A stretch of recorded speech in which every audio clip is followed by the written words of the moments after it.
Nagsorry ang pulis na nakasagutan kahapon ng hepe ng NAPOLCOM. Pero may panawagan siya. Kung ano yan, alamin sa Frontline Report ni Gary De Leon. Okay. Sana naman po, sir, Naging mainit ang talakayan sa press briefing kahapon sa pagitan ni NAPOLCOM Chief Rafael Vicente Calinisan at Police Corporal Simeon Suwan.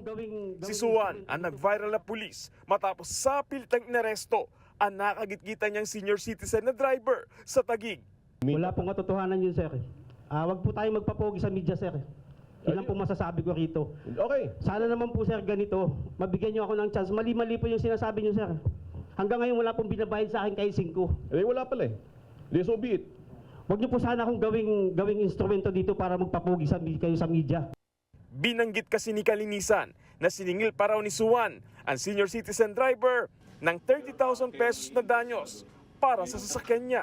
Matatandaan sa barangay pa lang, nagkaaregluhan na sina Suwan at ang driver.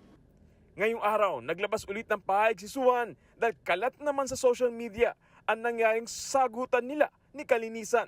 Bilang paggalang sa inyong posisyon at kapangyarihan, isinumiti ko ang aking sarili sa iyong opisina.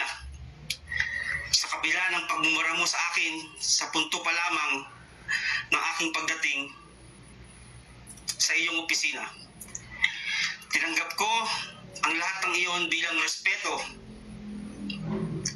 sa iyo at sa buong kapulisan.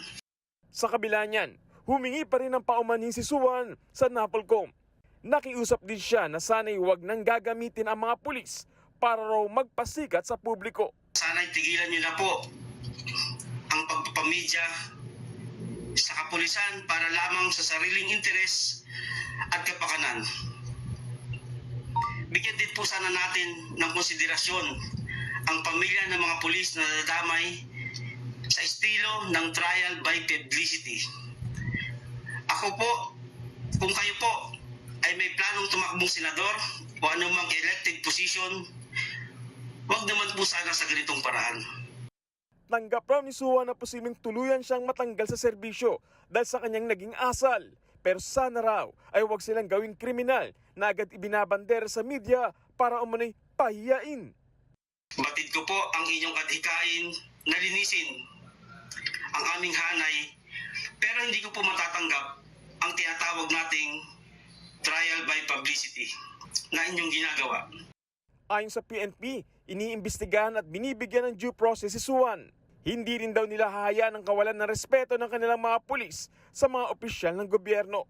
Para naman kay dating PNP Chief at ngayong MMDA General Manager Nicolas Torre III, pinakamahalaga ang proseso na kapag may reklamo, imbestigahan, timbangin ng ebidensya at kung may pagdududa, alamin ang katotohanan. Dapat din daw na ang nag-iimbestiga hindi nagmumukhang may hatol na bago pa man magsimula ang imbestigasyon.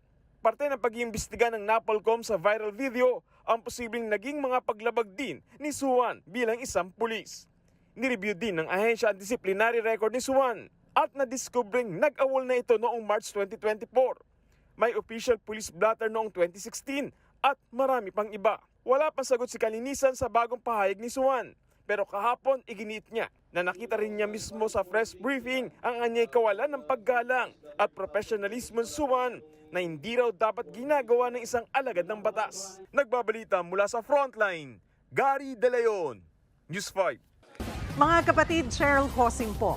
Maging maalam at may pakialam sa mga napapanahong issue at headlines. Mag-follow at mag-subscribe na sa social media pages ng News 5.